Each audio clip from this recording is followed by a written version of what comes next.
para lucrarse de la honestidad de los creyentes o de la gente ingenua. Que alguien ignore algo porque el conocimiento no le haya resplandecido es una cosa distinta al que yerra, al que comete un error consciente de lo que está haciendo. Miren, en el Salmo número 12 habla de consultas en privado contra el ungido de Dios, de cómo hacerle daño y matarlo. Eso para...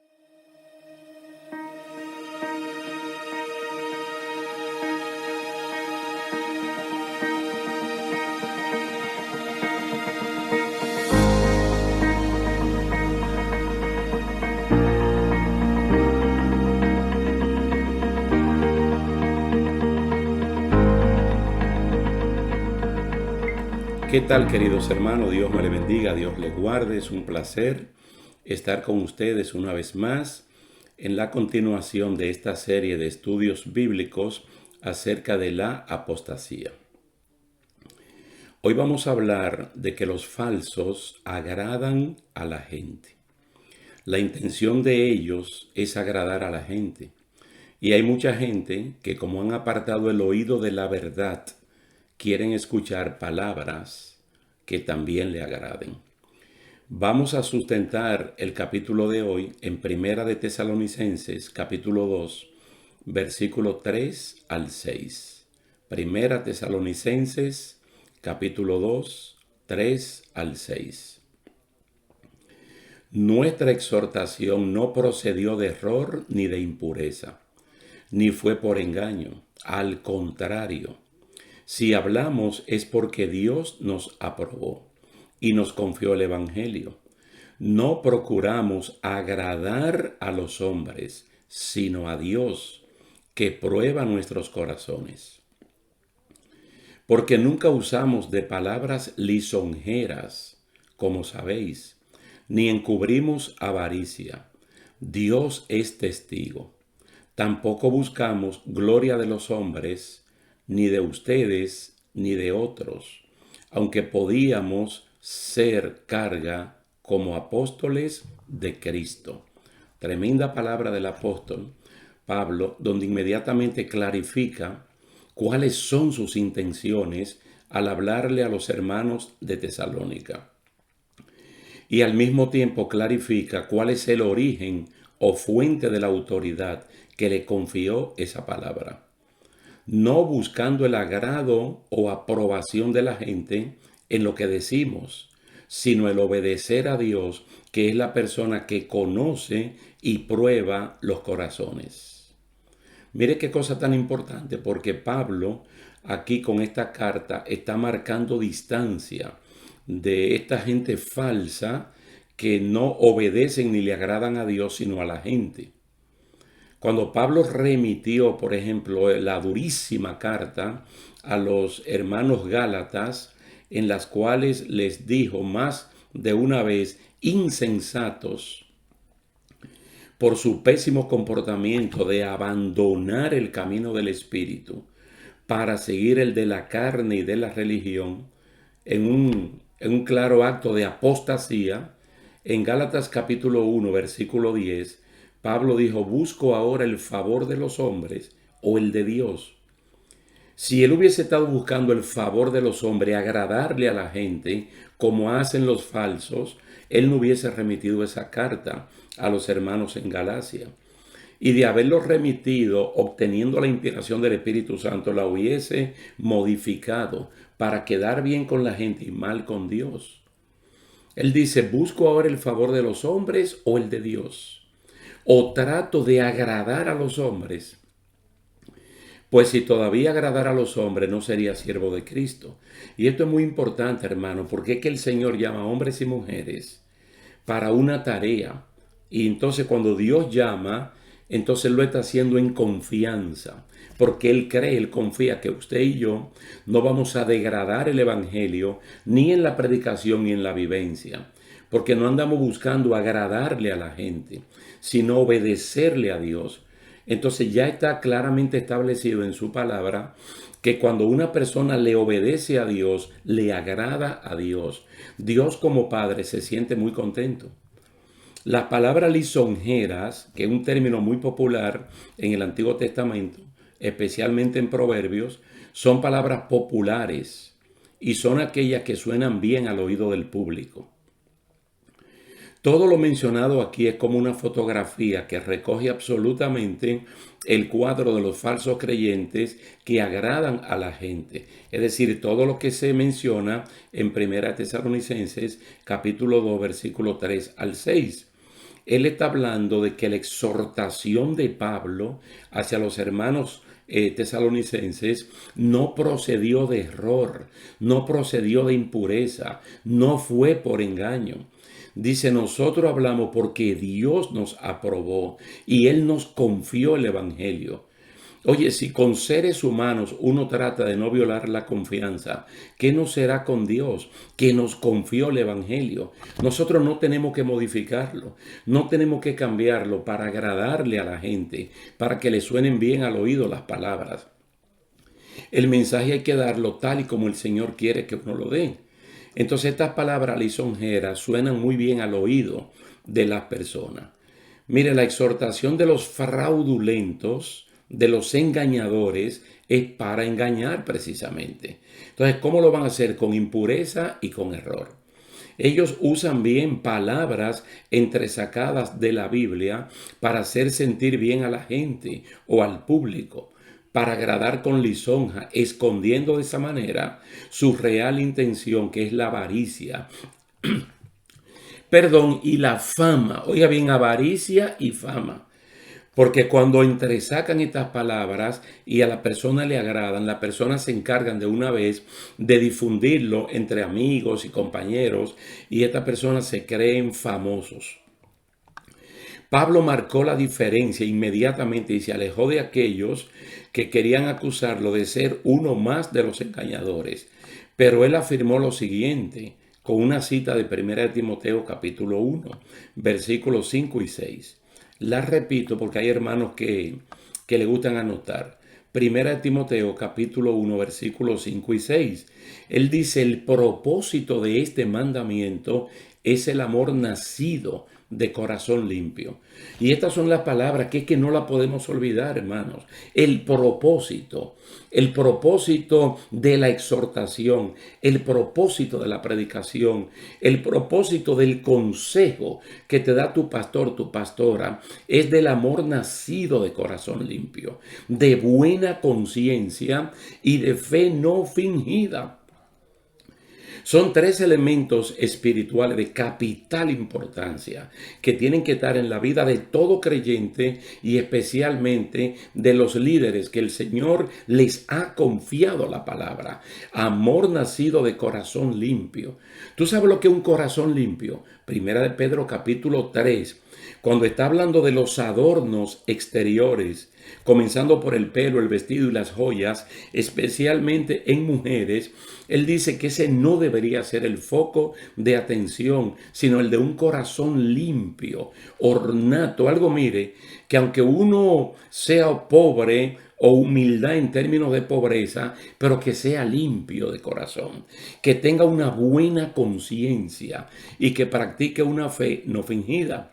Pero el apóstol dice, algunos desviándose de esto, de la fe verdadera, de la buena conciencia y del corazón limpio, se perdieron en qué? En vana palabrería. Wow, pero da pena que hay un sector de la iglesia que eso es lo que les gusta que les prediquen, vana palabrería. Muy bien articulada, muy bonita, pero vana, no tienen fruto. No hay fruto. Dice, hay muchas cosas que el pueblo de Dios no le conviene practicar. Tampoco le conviene recibir, aunque sean lícitas, ya que no edifican. Además de que pueden ser usadas como pretexto para dar paso a otras cosas y así contaminar el evangelio.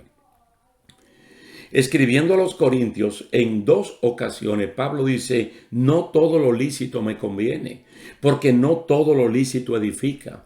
Y si las cosas, aunque sean legalmente permitidas, no edifican mi vida o no edifican a otros que me ven practicándola, hablándola o practicándola, entonces, aunque sean legalmente permitidas, yo no tengo por qué practicarla. ¿Por qué? Porque es que la vida del cristiano se sostiene en tres ejes. Un amor nacido de corazón limpio. Y solo el Espíritu Santo puede limpiar el corazón del creyente. La sangre de Cristo nos limpia de todo pecado. Pero quien limpia y purifica el corazón del creyente con la presencia misma de Él es el Espíritu Santo. Una buena conciencia es lo que nos lleva a todo lo bueno, a todo lo honesto, a todo lo verdadero y a todo lo de buen nombre. Y la fe no fingida es lo que nos hace vivir una vida real, una vida auténtica, que no tenemos por qué engañarnos a nosotros mismos, engañar a la gente y tratar de engañar a Dios. Como le estoy diciendo que hay cosas que a la iglesia no le convienen, permítame recordarle el ejemplo de lo que pasó en Filipos, que Hechos capítulo 16 lo narra perfectamente bien. Hay una muchacha que está empoderada por el mismo demonio, por el diablo, con un espíritu de adivinación. Y hay dos personas, siervos de Dios, llamados Pablo y Silas, que están empoderados por el Espíritu Santo. Pablo y Silas van a orar a las 3 de la tarde. Van a la orilla de un río porque no había sinagogas, no había templo, no había iglesia, pero se reúnen al aire libre. Entonces la muchacha usada por el demonio iba detrás de los siervos de Dios diciendo que ellos eran siervos de Dios y que ellos anunciaban el camino de la salvación. Lo hizo por una vez, dos, tres, no sé cuántas, pero varias veces, hasta que esto le desagradó a Pablo, le molestó a Pablo y reprendió el espíritu de adivinación y la muchacha quedó completamente libre. Ahora, ¿qué quiso Pablo evitar con esto? Él está diciendo aquí en la carta a los tesalonicenses que el que nos confió su palabra y que el que prueba los corazones es Dios. Entonces el diablo trata de engañar a la gente de Filipos, haciéndole ver que de donde viene la palabra de la muchacha endemoniada y de donde viene la palabra de Pablo y Silas es el mismo origen, y eso no es verdad. Eso no es verdad.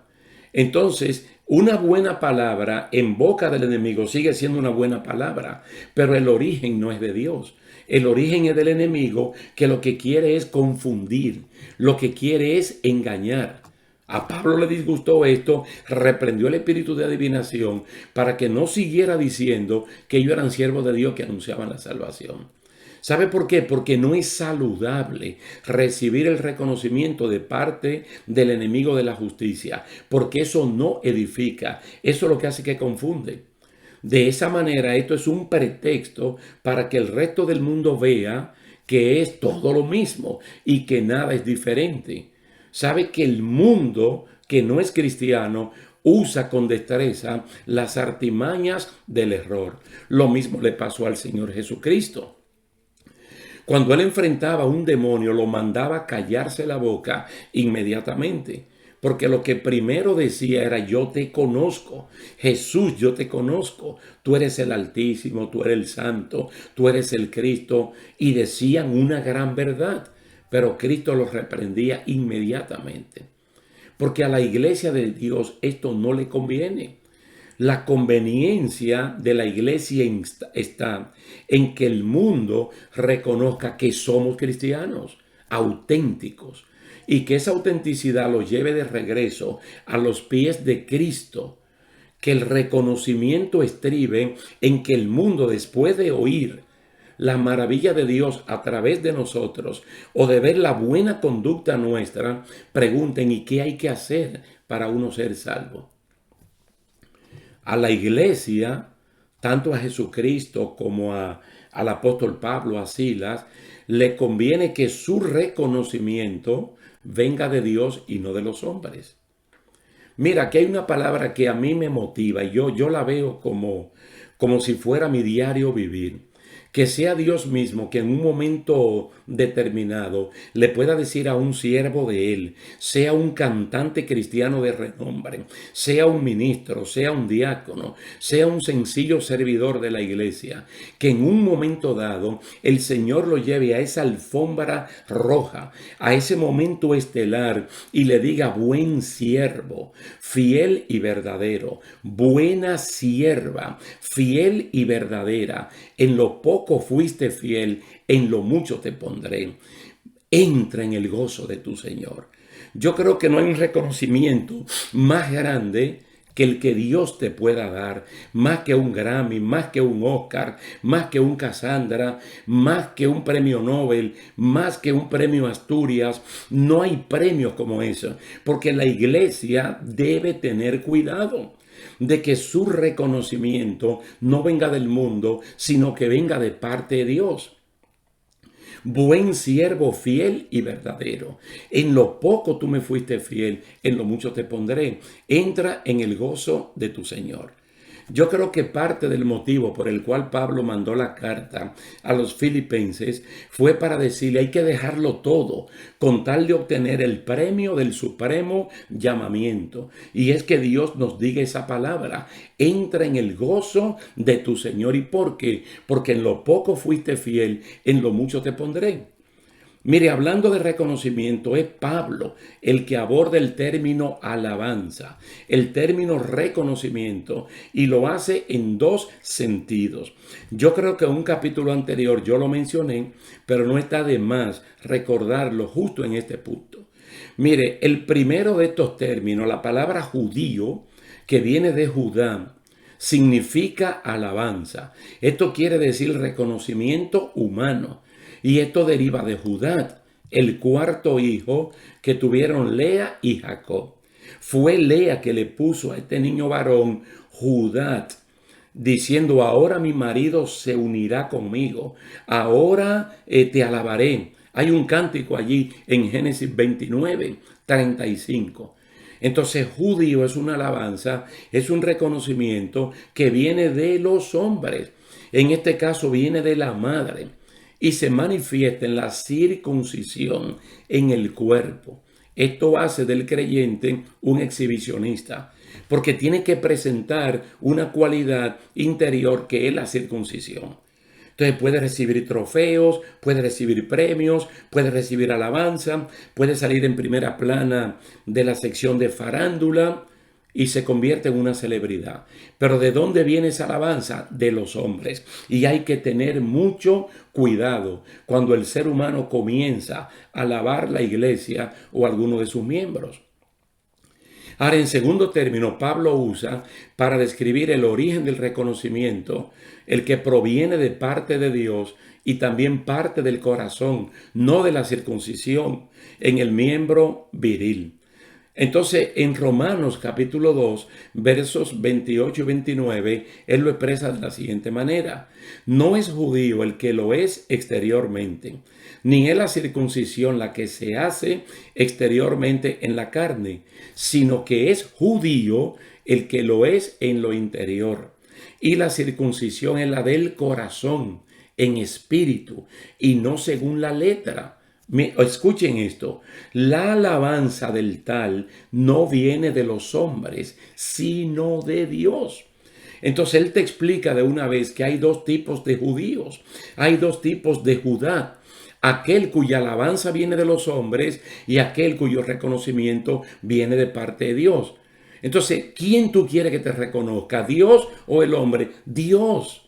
Porque Hebreos capítulo 6, verso 10 dice que Dios no es injusto. Dios es justo para reconocer lo que tú has hecho por amor a su obra. A Dios no se le tiene que ir el sueño. Dios no tiene que buscar el libro de crónicas y memorias para acordarse de tu trabajo. Dios lo tiene presente. Mas, sin embargo, los engañadores utilizan palabras para ser reconocidos por los hombres y recibir alabanza de ellos. Segunda Corintios capítulo 10, verso 18, dice, no es aprobado el que se alaba a sí mismo, sino aquel a quien Dios alaba. Dios a través de un ángel le mandó a decir a Daniel, varón muy amado. Dios a través de un ángel le mandó a decir a Juan en la isla de Patmos, varón muy amado. Dios a través del mensaje le mandó a decir a Filadelfia, yo voy a hacer que aquellos que blasfeman vengan y reconozcan que a ti yo te he amado. Entonces es importante, hermanos, que el reconocimiento nuestro no venga de los hombres, sino que venga de parte de Dios. El cristiano debe agradar a Dios en todo lo que hace, no a los hombres. El mensaje evangélico no debe ser complaciente con la gente, sino con Dios. ¿Quién fue que te confió la palabra? Dios. ¿A quién tú le tienes que dar cuentas? A Dios. ¿Cuál es tu campo misionero? La gente.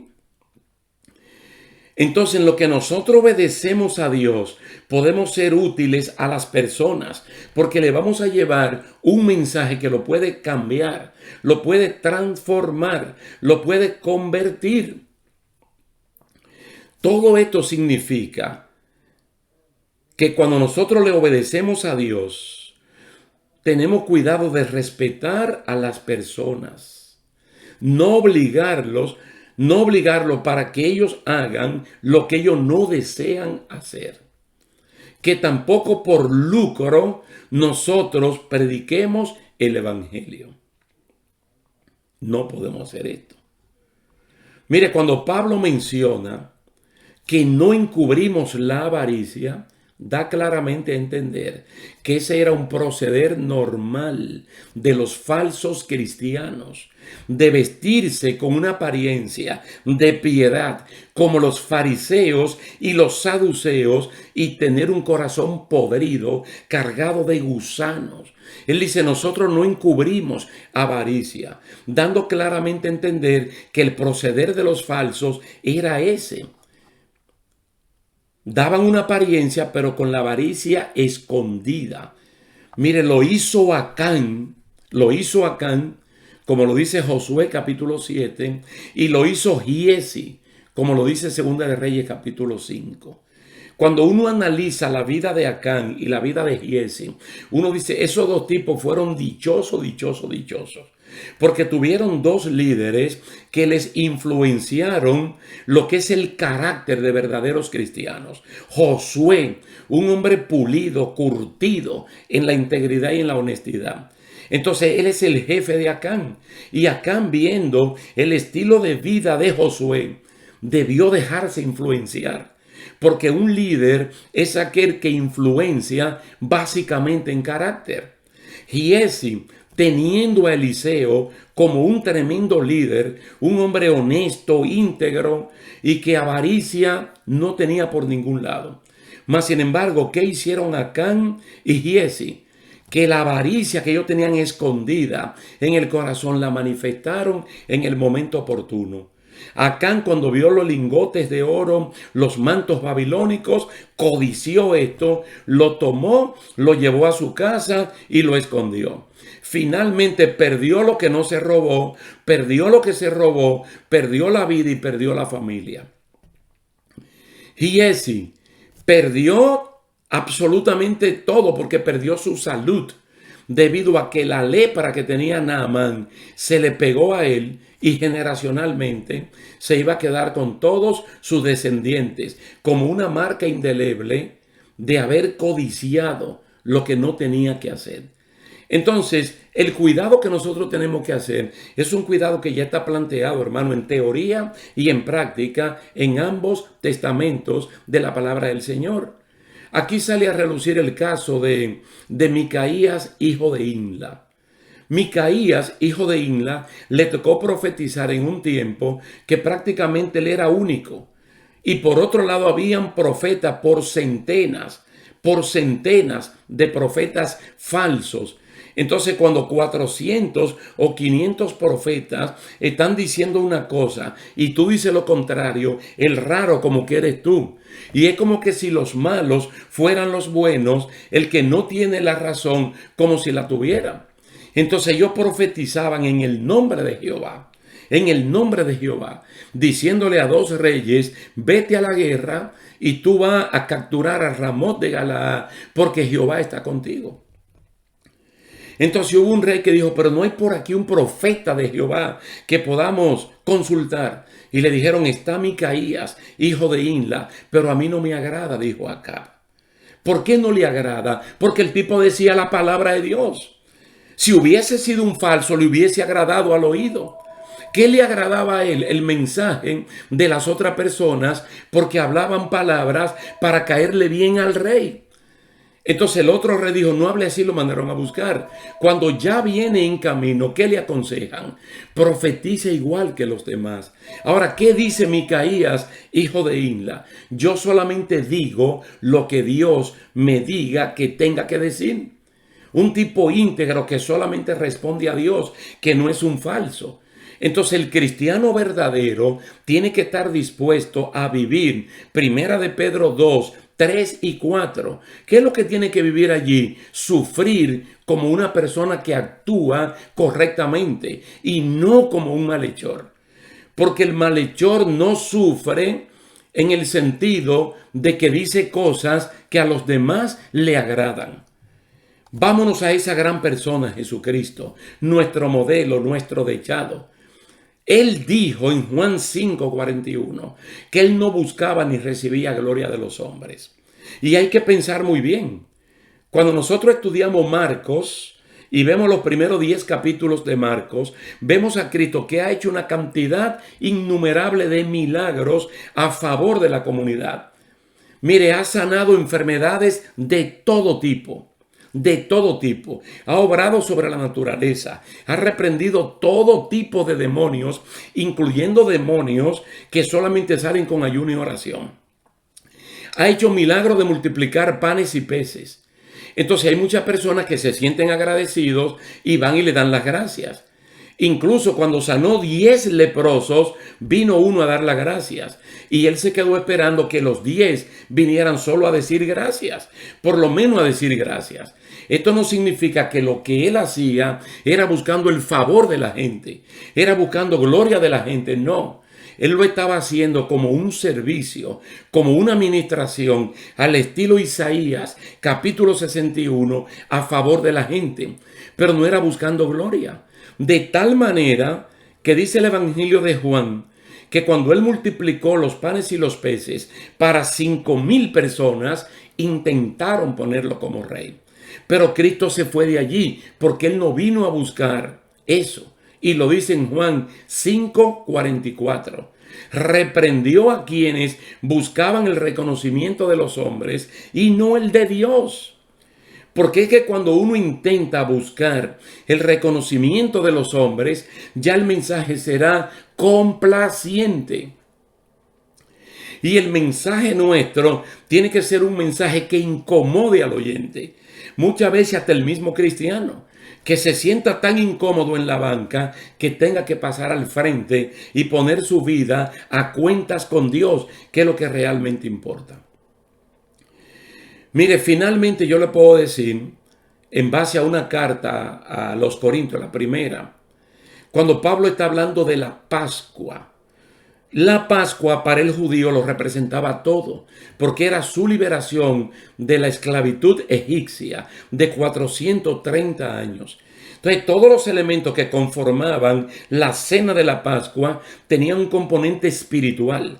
Aunque eran cosas físicas, el vino, las ensaladas amargas, el cordero, el cántico, que era el Salmo 118, todo eso tenía un contenido espiritual. Ahora Cristo dice, él dice, celebremos la fiesta no con la levadura vieja, ni con la levadura de malicia y maldad. Hoy él está hablando de malicia y de maldad. Y está atribuyendo esto a una vieja levadura, que es la vieja naturaleza. El hombre caído que hace uso de una conciencia cauterizada, de una fe fingida y de un corazón sucio. Él dice, ahora tenemos que celebrar con panes sin levadura, pero de sinceridad y de verdad. Alabado sea el nombre del Señor. Panes de sinceridad y de verdad. Usted ve, hermano, que Pablo se convierte en un modelo para nosotros. Cuando yo le traje esta exhortación, ella no procedió del error, no procedió de la impureza, no procedió con la intención de engañar. Él dijo al contrario. Hablamos porque Dios nos aprobó, porque Él nos confió el Evangelio. Nosotros no procuramos agradar a los hombres, sino a Dios, que es quien prueba los corazones. Dice, no encubrimos nada. Y Él llegó a decir, nosotros y los cristianos somos cartas abiertas, que cualquiera la puede leer. Alabado sea el nombre del Señor. Le doy este último consejo. Uno del Antiguo Testamento. Compañero soy de los que temen tu nombre. Otro del Nuevo Testamento. Asociándonos con los humildes. Que Dios te bendiga, que Dios te guarde. Vamos a dejarlo hasta aquí, dándole gracias a Dios e invitándolo de una vez para la siguiente ocasión. Dios te bendiga y hasta la próxima. Lo que Abraham no quiso, lo que Eliseo no quiso, entonces ellos lo quieren. Entonces, mientras la iglesia de hoy, la del siglo XXI, del tiempo postmoderno, no asuma la misma responsabilidad que asumieron los judíos de Berea, según Hechos capítulo 17, verso 11, y los creyentes de Éfeso, según Apocalipsis 2:2, de probar a los que se hacían llamar apóstoles para ver si eran verdaderos o falsos, el camino de la verdad será blasfemado constantemente.